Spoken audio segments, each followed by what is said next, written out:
ಒಂದು ಸೌಟು 3 ಟೇಬಲ್ ಸ್ಪೂನಷ್ಟು ಎಣ್ಣೆ ಕಾಯಿಸಿ ದಾಲ್ಚಿನ್ನಿ ಚಕ್ಕೆ ಲವಂಗ ಏಲಕ್ಕಿ ಬೆಳ್ಳುಳ್ಳಿ ಶುಂಠಿ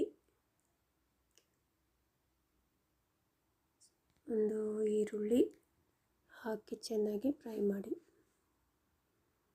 ಇದು ಮಚ್ಬೂಸ್ ಮಾಡಲಿಕ್ಕೆ, ಇದು ಅರಬಿಕ್ ಡಿಶ್ ಮಚ್ಬೂಸ್ ಅಂತಾರೆ, ಚಿಕನ್ ಮಚ್ಬೂಸ್.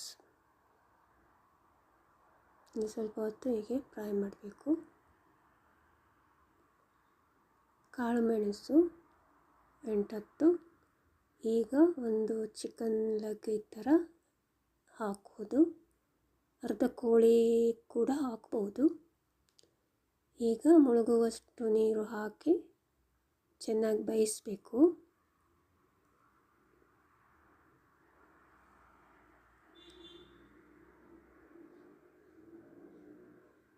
ಈಗ ಸ್ವಲ್ಪ ಚಿಕನ್ ಪೌಡರ್, ಚಿಕನ್ ಕ್ಯೂಬ್ ಕೂಡ ಸೇರಿಸ್ಬೋದು. ಹಾಕಿ ಬೇಲಿಪ್ಪು, ಇದು ಮರ್ತೋಗಿತ್ತು, ಈಗ ಸೇರಿಸ್ತಾ ಇದ್ದೀನಿ. ರುಚಿಗೆ ಉಪ್ಪು,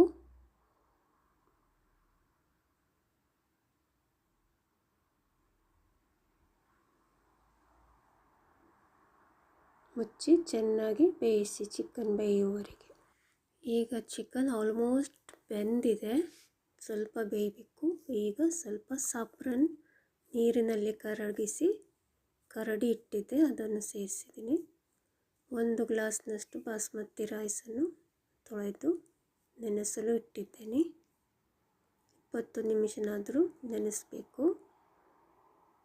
ಈಗ ಚಿಕನ್ ಚೆನ್ನಾಗಿ ಬೆಂದಿದೆ, ರೆಡಿಯಾಗಿದೆ ನೋಡಿ, ಚೆನ್ನಾಗಿ ಬೆಂದಿದೆ ಇದು.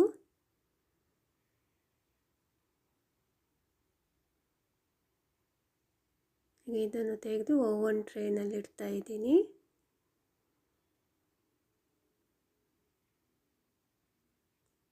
ಈಗ ಬೇಯಿಸಿದ ನೀರನ್ನು ಗಾಳಿಸ್ಕೊಳ್ಬೇಕು.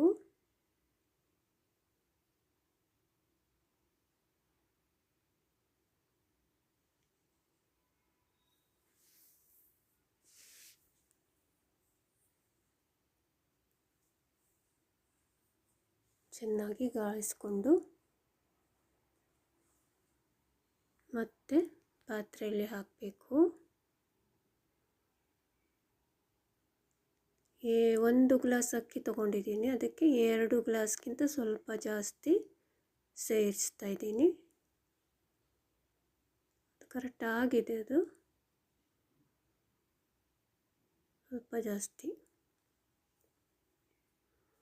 ಕುದಿ ತರಿಸ್ಬೇಕು. ಈಗ ಚಿಕನ್ಗೆ ಟೊಮೆಟೊ ಕೆಚಪ್ಪನ್ನು ಹಚ್ತಾ ಇದ್ದೀನಿ. ಚೆನ್ನಾಗಿ ಈ ಥರ ಹಚ್ಚಿಕೊಂಡು ಓವನ್ನಲ್ಲಿ ಗೋಲ್ಡನ್ ಕಲರ್ ಆಗುವವರೆಗೆ ಇಡಬೇಕು. ಈಗ ನೀರಿಗೆ ಕುದಿ ಬಂದಿದೆ. ಈಗ ಅಕ್ಕಿಯನ್ನು ಸೇರಿಸಿ ಚೆನ್ನಾಗಿ ಬೇಯುವವರೆಗೆ ಬೇಯಿಸ್ಕೋಬೇಕು. ತುಂಬ ಚೆನ್ನಾಗಿ ಬಂದಿದೆ, ಕಲರ್ ಕೂಡ ನೋಡಿ ಎಷ್ಟು ಚೆನ್ನಾಗಿದೆ, ಕೇವಲ ಸಾಫ್ರನ್ ಹಾಕಿದ್ದಕ್ಕೆ.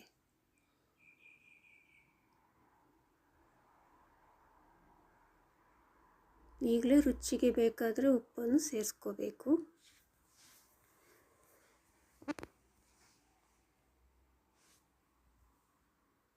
ಮುಚ್ಚಿ ಬೇಯಿಸಿ.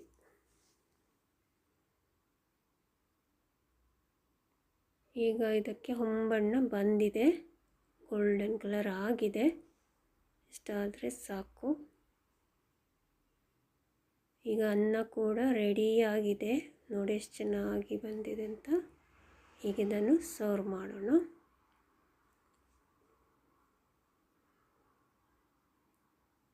ನೋಡಿ ಎಷ್ಟು ಕಲರ್ ಚೆನ್ನಾಗಿ ಬಂದಿದೆ, ಎಷ್ಟು ಸುಂದರವಾಗಿ ಕಾಣ್ತಾ ಇದೆ. ಚಿಕನ್ ಮಚ್ಬೂಸ್,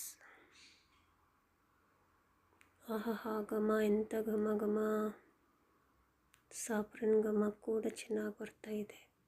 ಈಗ ಚಿಕನ್ ಇದರ ಮೇಲೆ ಇಡಬೇಕು ಮತ್ತು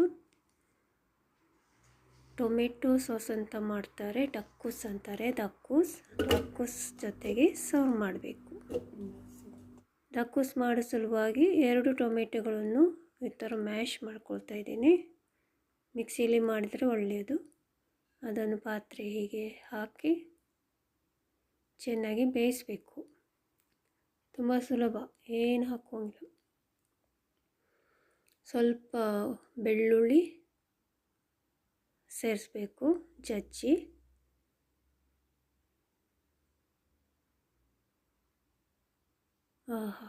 ಬೆಳ್ಳುಳ್ಳಿಯ ಘಮ ತುಂಬ ಚೆನ್ನಾಗಿದೆ. ಈಗ ರುಚಿಗೆ ಉಪ್ಪು ಹಾಕಿ ಚೆನ್ನಾಗಿ ಮಿಕ್ಸ್ ಮಾಡಿ. ಹಾಗೆ ಸ್ವಲ್ಪ ಮೆಣಸಿನ ಪುಡಿ, ರುಚಿಗೆ ಖಾರ ಸೇರಿಸುವುದು ಮತ್ತು ಚೆನ್ನಾಗಿ ಬೇಯಿಸುವುದು. ನೀರು ಸೇರಿಸುವುದಿಲ್ಲ. ಹೀಗೆ ಚೆನ್ನಾಗಿ ಬೇಯಿಸಿದರೆ ಸಾಕು. ಈಗ ನೋಡಿ, ಇದು ಕೂಡ ರೆಡಿ ಆಯಿತು ಸಾಸ್.